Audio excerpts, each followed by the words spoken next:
October மாதம் 12ஆம் தேதி அனுதின பரலோக மன்னா. மத்தேயு எழுதின சுவிசேஷம் 6ஆம் அதிகாரம் 28ஆம் வசனம். காட்டு புஷ்பங்கள் எப்படி வளர்கிறது என்று கவனித்து பாருங்கள்.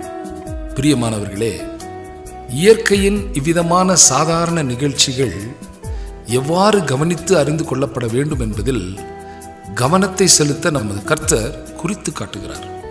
ஜீவியத்தின் எல்லா காரியங்களின் சம்பந்தமாகவும் கற்றுக்கொள்ள வேண்டிய பாடங்களானது சிருஷ்டிகரின் மேல் விசுவாசத்துடன் மிக உயர்வும் மிக சிறப்பும் வாய்ந்த குணங்களுக்கெல்லாம் அவரே அவசியமான உருவமைப்பாளரும் பிரதிநிதியுமாவார் என்ற அறிவிலிருந்து அவரே ஞானத்தில் பூரணர், நீதியில் பூரணர், அன்பில் பூரணர், வல்லமையில் பூரணர் என்று மானிட உள்ளம் அறிந்து கொள்ளக்கூடும் என்ற சரியான நோக்கத்துடன் நெருங்கி சேருகிறவர்களுக்கு உதவியாக இருக்கும். இவ்வாறு சிந்திக்கிற இருதயம் அபிவிருத்தி அடைகிறது, கிருபையிலும் அறிவிலும் அன்பிலும் வளர்கிறது.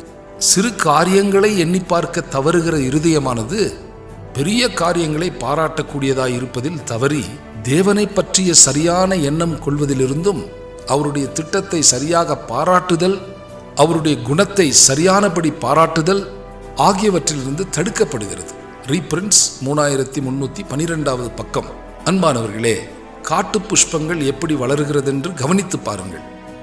தேவன் தாமே இந்த வார்த்தை வசனங்களை ஆசீர்வதிப்பாராக. ஆமேன்.